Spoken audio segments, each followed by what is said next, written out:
Le mardi, c'est mathématiques avec professeur Sarah. Bonjour, j'espère que tu vas bien. Aujourd'hui, nous allons voir une leçon de mathématiques. Écrire les nombres en lettres. Alors nous, aujourd'hui, nous allons apprendre à écrire en lettres seulement 24 nombres. Tu vas comprendre bientôt pourquoi.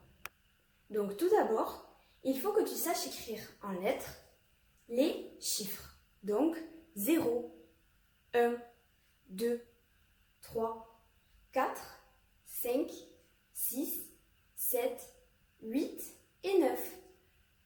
Ce sont les chiffres. Ensuite, comme tu peux le voir dans la deuxième colonne, il y a les nombres de 10 à 16. Donc les nombres, ils sont composés, eux, d'au moins 2 chiffres.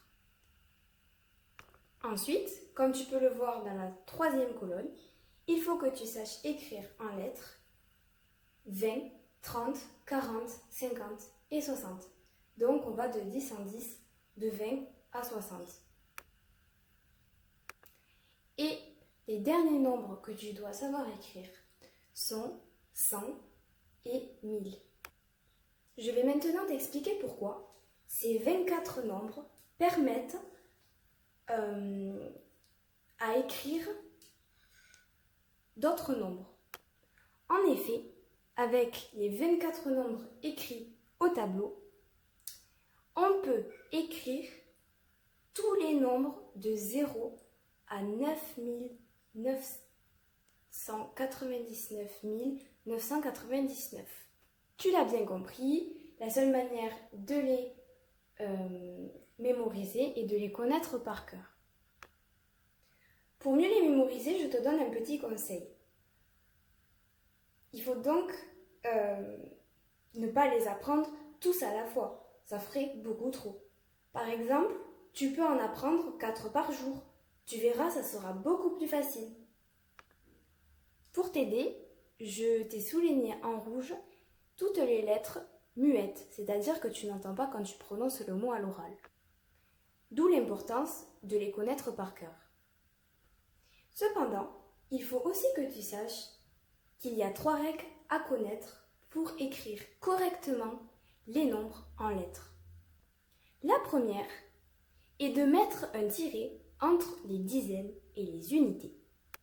On peut aussi dire qu'on met un tiret pour tous les nombres inférieurs à 100. Inférieur, je rappelle que ça veut dire plus petit que. Donc ici, pour tous les nombres plus petits que 100. Prenons l'exemple de 17. 17 s'écrit 10-7. On vérifie, 17 est bien plus petit que 100, donc il y a bien un tiret entre 10 et 7. Maintenant, on prend un exemple un peu plus différent. Donc un nombre plus grand, 126, s'écrit 120-6.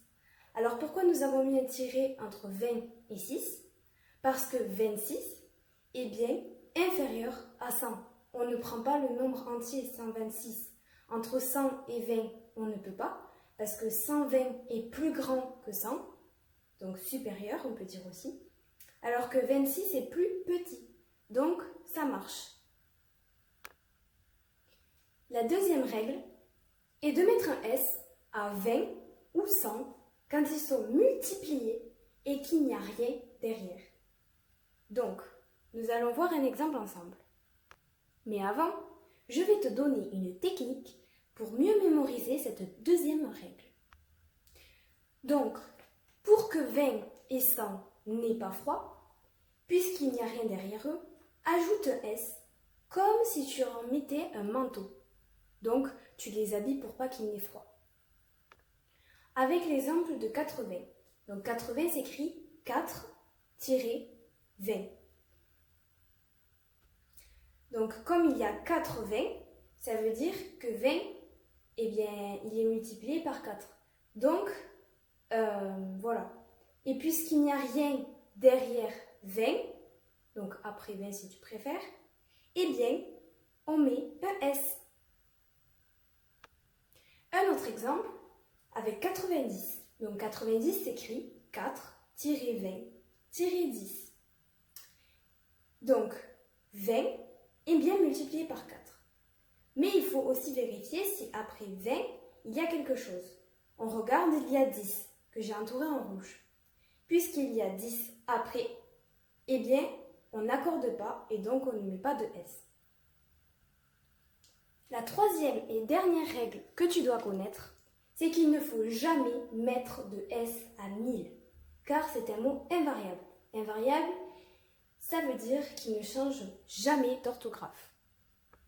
Prenons l'exemple de 7000 qui s'écrit 7 et donc 1000. Même s'il y a 7 fois 1000, donc on peut dire comme ça, on n'accorde pas 1000, il n'y a pas de S. C'est comme ça. Voilà, c'est fini pour aujourd'hui. J'espère que cette vidéo t'aura plu et t'aura surtout aidé à comprendre comment écrire les nombres en lettres. Je te dis à bientôt pour une nouvelle vidéo. Si la vidéo t'a plu, n'hésite pas à mettre un j'aime et si besoin, à poser tes questions en commentaire.